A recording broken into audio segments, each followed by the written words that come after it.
Jake, how are you doing today?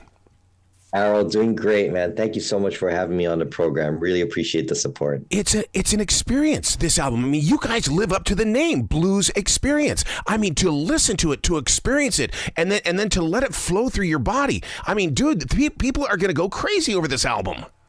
Oh, thank you for saying that.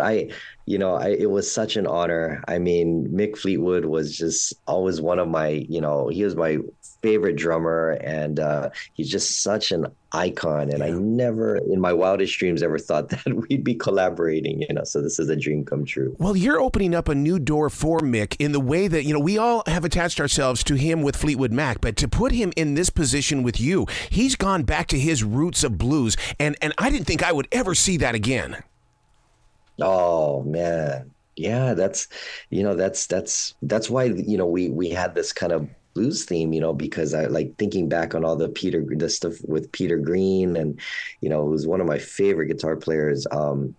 I mean, just kind of going back and revisiting, some of that music, but also like some of these other iconic blues and rock tunes, guitar tunes. Man, to reimagine these arrangements with him, that was just, I mean, my mind just exploded in the studio with him. It was awesome. Listeners are going to flock to YouTube to watch your videos, and they're going to watch how you move those fingers, just like an Eddie Van Halen or a Carlos Santana. But then what I want them to do is to listen to all 9 tracks on this without seeing the picture, because to me, that's where the connection really gets into the soul. Oh, thank you. Everything was recorded live in the studio. Whoa. So it's got that energy. And, Mick Fleetwood is such, he's so present, like when he plays, like, he's making eye contact with you, and he's like, he's just so intense when he plays and so intentional. But I tell people that he's like a great point guard on a basketball team. He sees everything. He has the vision, and, so it was such an honor, man, playing with him. I learned so much, and he was also so encouraging. Like he kept telling me, "Oh, just go for it. Have fun and be experimental."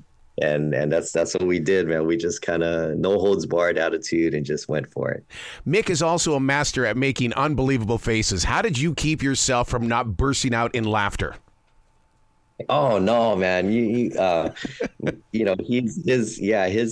expression, like when he gets into it, man. To me, that's inspiring. Because you're watching someone who's just so passionate, and they're just so in the moment. I mean, that's like, man, that's for me. That was just inspiration. It made me wanna, just keep elevating, what I'm doing, and just to just. I don't know, the adrenaline, that he's able to draw out of everyone is just incredible, man. I tell you, it was, usually in the studio, it's kind of like, it's well, I don't want to say a sterile environment, but it's very like, it's quiet and controlled, right? But man, I tell you, especially when we were doing Rockin' in the Free World, that was I've never like been jumping around in the studio like this while I'm playing.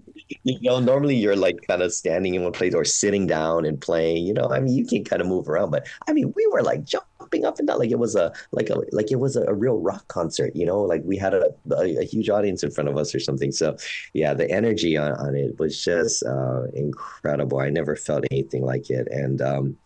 And we had so much fun, man. It was just, the way that you would hope music is supposed to be made, You speak of that audience. Are you going to take it on a tour? Maybe smaller venues where we can get really up close and personal? I would like to. We did a few. We did a few right around, because we recorded this album before the Maui wildfires had happened. So. Wow. So after that, Mick joined us, and we did 2 nights as a little fundraiser, to kind of raise money, for Maui, and so we played all the songs off the record, and we played it over in Hawaii. It was over at the Hawaii Theater, which is an iconic theater in downtown Honolulu. And it was a very, very special and magical night, Mick Fleetwood, he's been a Maui resident for many, many Yes, he years. has. And Yeah.